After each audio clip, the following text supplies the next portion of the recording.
Mark 5. Mark 5 verses 1 through 20. Compare Matthew 8 verses 28 through 34, Luke 8 verses 26 through 39. We have still an unfolding of the service of Jesus. In this chapter it is not simply the ministration of the word, with its various hindrances and measures of success as far as God is pleased to work both in quickening power and fruitfulness, and this to the end. Neither is it a picture of the tempest-tossed condition of the disciples, Jesus with them, meanwhile, in their dangers, but apparently heedless till appealed to, yet all through the security of his people. Now we have another thing, the ministry of Jesus in presence of Satan's power, and the utter confessed weakness and misery of nature. An instructive lesson, indeed, for not only do we see the all-conquering might of him who was crucified in weakness, but the extent of the deliverance shown forth in him who was both set free from the thraldom of Satan and who afterwards became the active witness to others of the Lord's greatness and power to others. It is not merely sin here, or the lusts of the flesh in the world. We know how continually God does save from human violence and corruption and their consequences. In Legion, however, we have, rather, the direct agency of Satan paramount, if not there. As to this, men ordinarily are incredulous, or, if they admit it ever thus acted, they would limit it to the time of Christ on earth. That there may have been a greater rising up of the enemy's power in opposition to the Son of God when here below is a very different statement, and I believe it. But it is a most erroneous conclusion that his power was then so shattered as a matter of fact that cases of demoniacal possession were never afterward to appear. The New Testament refutes the illusion. After Christ died and rose, and this must have gone in the direction of destroying the energy of Satan further than anything else, he charged his servants to preach the gospel with this sign accompanying them, in my name, they shall cast out demons. Mark 16 verse 17, and so, in the Acts of the Apostles, we find the word confirmed thereby. Sick folks were brought, and persons vexed with unclean spirits, and they were healed every one. Acts 5 verse 16. This was after the descent of the Holy Ghost, too, so that this mighty event, following redemption, had not of itself extinguished cases of possession. Nor was this confined to Peter or the other apostles, but similar power accompanied Philip, the evangelist, at Samaria. For unclean spirits, crying with loud voice, came out of many that were possessed by them, and many that were paralyzed and lame were healed. I need not dwell on such strong cases as the divining damsel of Philippi, nor that at Ephesus, Acts 19, which the 7 sons of Sceva proved to be too real to their cost, they are well known. The truth is, the great victory of Christ is for faith and the Church's deliverance and joy, though no doubt it was attested largely to the world in miraculous signs, as it will be applied by and by in a power which will bind Satan first, and filially crush him forever. But in the meantime the Church is the scene where Christ's victory and power are made good by the Holy Ghost. The world, so far from being made better, is proved to be farther than ever from God, as Satan is proved to be its prince and God in the cross of Christ, but for this very reason the object for the time of the fullest testimony of God's grace in the name of the crucified. The gospel which is sent so abundantly to gather out of the world, Mark, not to bless it, but to gather out, treats the world as already condemned, and only awaiting unsparing judgment when Jesus is revealed from heaven. Hence separation from the world is the paramount duty of, and only right course for, the Christian. The guilt of the blood of Jesus lies upon it, and the only escape for any soul is by faith in that blood, which, if it bring nigh to God, puts the believer in principle outside and above the world, such is the ground, and seeking, and walk of faith. Hence also, the possible amelioration of the world and of man, as such, is a practical denial of the gospel, and a deep, though in many cases an unwitting, dishonor to the Lord Jesus. No ignorance justifies the allowance of such thoughts, and the more knowledge of divine truth there is, the more guilty they are. The grace of God supposes the total ruin of the objects of grace, and the revelation of the Lord Jesus from heaven will execute divine vengeance on those who feel not their sin and ruin, and who despise his grace. Mark, then, describes in detail and most graphically the torment of this man with an unclean spirit. And when he was gone out of the ship, immediately there met him out of the tombs a man with an unclean spirit, who had his dwelling in the tombs, and no one could bind him, not even with chains, because he had been often bound with fetters and chains, and the chains had been torn asunder by him, and the fetters were shattered, and no one could subdue him. And always, night and day, he was in the tombs, and in the mountains, crying, and cutting himself with stones.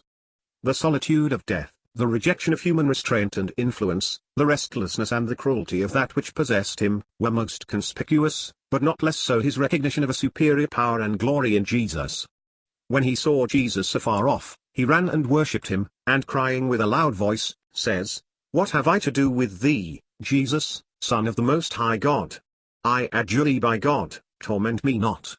For he was saying to him, "Come out of the man, unclean spirit." It is remarkable, by the way, how the man is identified with the unclean spirit, just as now in grace the Holy Spirit blends most intimately with the believer. The man cries, "Torment me not," though it was a question of dealing with the spirit. So he answers, "My name is Legion, for we are many." And he besought him much that he would not send them away out of the country.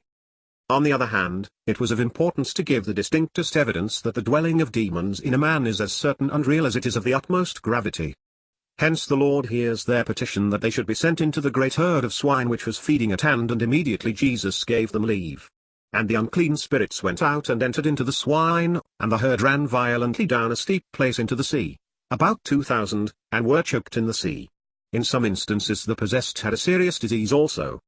In Legion's case we hear of none, but even if there had been, it would be absurd to suppose the transfer of disease to all the swine and such an effect as their immediate frantic rush to destruction. But the expulsion of all the demons from the man and their possession of the herd was an opportunity to show their love of destroying when a mightier hand no longer controlled their spiteful malice. But, alas! What is man in presence of Jesus, or the merciful power which thus rescued the victim of the devil's torture? They went out to see what it was that had taken place. And they come to Jesus, and see him that was possessed by demons and had heard the legion sitting, and, clothed, and in his right mind, and they were afraid. Yes, afraid before him who breaks the captivity of the devil, more afraid of Jesus and his grace than of the devil and his works. Nay, more than this. They that had seen it, told them how it had happened to him that was possessed by demons, and also concerning the swine. And they began to pray him to depart out of their coasts. Alas! Alas! The swine and the demons were to them pleasanter neighbors than the Son of God. They had never sought to be free from either, they did seek to be rid of Jesus. Such is man, such the world was and is. It is sweet to see the reverse of this in the heart of him who was emancipated. Not only was he at ease before the Saviour, sitting, and clothed, and in his right mind, but all his affections were towards him, and where Jesus went his desire was to follow. And when Jesus was come into the ship, he that had been possessed by demons prayed him that he might be with him.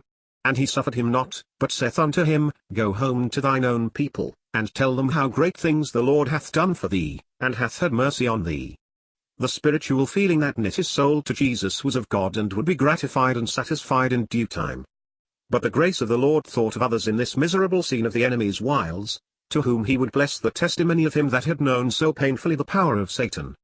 His own people, therefore, rather than strangers, were to hear the message. Tell them, said the Saviour, how great things the Lord hath done for thee. And he departed, and began to publish in Decapolis how great things Jesus had done for him, and all wondered. And so may we, not only at the great things done but at the simple faith displayed. The Lord for him was Jesus. Mark 5 verses 21 through 43. Compare Matthew 9 verses 18 through 26, Luke 8 verses 40 through 56. We have, next, the Lord going at the call of one of the rulers of the synagogue to heal his sick daughter, lying at the point of death. On the way and in the throng his garment is touched by a woman which had an issue of blood 12 years. Here, too, man was unavailing. Instead of finding relief from those most skilled, she had suffered much under many physicians, and had spent all that she had, and had found no advantage from it, but had rather grown worse. What a picture of human woe, and how common! For she said, If I shall touch but his clothes I shall be healed, and she was right, as faith always is. Immediately her fountain of blood was dried up, and she knew in her body that she was cured from the scourge. But even conscious assurance is not enough for the grace of God. She had stolen, as it were, the blessing, she must have it a free and full gift from the Lord, face to face. And Jesus, immediately knowing in himself the power had gone out of him, turned round in the crowd, and said, Who touched my clothes? And his disciples said unto him, Thou seest the multitude pressing on thee, and sayest thou, Who touched me? And he looked round about to see her who had done this. But the woman, frightened and trembling, knowing what had taken place in her, came and fell down before him, and told him all the truth. Blessed Lord, It is good somehow, anyhow, if it be thy hand that does it, to be brought to tell thee all the truth. For of a truth it is but to have the cup filled of thee to overflowing. And he said to her, Daughter, thy faith hath healed thee, go in peace, and be whole of thy scourge. Was the blessing less now that the gain of the believer was countersigned of the Lord? Was not the deed of power enhanced by the gracious words that scaled it hers with his own signet? Such is now the blessing that faith seizes while the Lord is on the road to heal the sick daughter of Judah. And if evil news met the ruler's ear, while Jesus was crowning his mercy to her who touched him, how swift is his goodness to shield a feeble heart from despair. Be not afraid, only believe. It was not troubling the Master, but his proper work. With chosen witnesses, pillars of the circumcision, he goes, turns out the vain weepers who scorned his words of comfort, and in presence of the parents and his companions wakes the damsel from the sleep of death to their great amazement. So at the end of the age, he will raise up Israel.